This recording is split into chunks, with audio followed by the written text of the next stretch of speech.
عن مصعب بن سعد بن أبي وقاص رضي الله تعالى عنهما قال: رأى سعد أن له فضلا على من دونه، فقال النبي صلى الله عليه وسلم: هل تنصرون وترزقون إلا بضعفائكم؟ رواه البخاری۔ حضرت مصعب رحمہ اللہ فرماتے ہیں کہ حضرت سعد ابن ابی وقاص رضی اللہ تعالی عنہ نے محسوس کیا کہ ان کو فضیلت حاصل ہے ان لوگوں کے اوپر جو ان سے درجے میں مرتبے میں کم ہیں۔ تو حضرت نبی کریم صلی اللہ علیہ وسلم نے فرمایا: هل تنصرون وترزقون الا بضعفائكم؟ تمہاری مدد اور تمہیں جو رزق ملتا ہے وہ کمزور لوگوں کی وجہ سے ملتا ہے۔ محدثین فرماتے ہیں کہ حضرت سعد بن ابی وقاص رضی اللہ تعالی عنہ بڑے صاحب کمال صحابی تھے، ان میں بہادری بھی تھی اور سخاوت بھی، چونکہ وہ بنسبت دوسروں کے لوگوں کی زیادہ مدد اور امداد کرتے تھے۔ چنانچہ ان کے ذہن میں یہ بات آئی کہ میں بنسبت دوسروں کے لوگوں کی زیادہ امداد کرتا ہوں۔ نبی کریم صلی اللہ علیہ وسلم نے جب اس بات کو محسوس کیا تو حضرت سعد رضی اللہ تعالی عنہ سے فرمایا کہ تمہاری یہ سوچ غلط ہے۔ جو لوگ طاقت میں، مال و دولت میں تم سے کمزور ہیں، تم ان کا اکرام کرو، ان کی عزت کرو، کیونکہ نبی کریم صلی اللہ علیہ وسلم نے فرمایا: هل تنصرون وترزقون الا بضعفائكم؟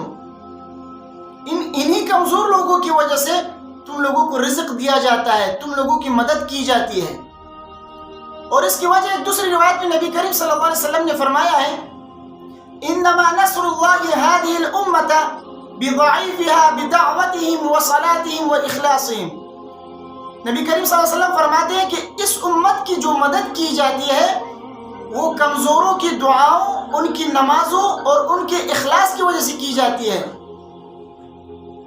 تو لہٰذا ان کی دعاؤں کی برکت سے، ان کمزوروں کے نمازوں کی برکت سے اور ان کمزوروں کی اخلاص کی وجہ سے مالداروں کی مدد کی جاتی ہے، دیگر لوگوں کو رزق ملتا ہے ان کی بدولت۔ لہٰذا ان کی عزت کرو اور ان کا اکرام کرو۔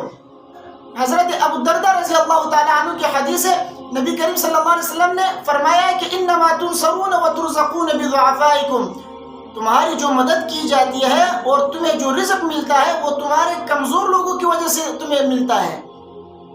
لہذا جن لوگوں کے گھروں میں کمزور لوگ ہیں، معیوب ہیں، والدین کمزور ہو چکے ہیں، بوڑھے ہو چکے ہیں، تو ان کی عزت کریں، ان کا اکرام کریں، ان کی تحقیر نہ کریں، ان کو پیار کریں، ان کو محبت دیں، کیونکہ انہی کی برکت سے، انہی کی دعاؤں کی برکت سے، انہی کی نمازوں کی برکت سے، انہی کی اخلاص کی برکت سے اللہ تبارک و تعالی صحت مندوں کو اللہ تعالی روزی دیتے ہیں، اللہ تعالیٰ ان کی مدد کرتے ہیں، ان کی مال و دولت میں برکت عطا فرماتے ہیں انہی کی دعاؤں کی برکت سے، کیونکہ ان میں اخلاص پایا جاتا ہے، ان میں فقر، عجز اور تواضع پایا جاتا ہے، اور یہ اوصاف اللہ تبارک و تعالیٰ کو زیادہ مقبول ہیں۔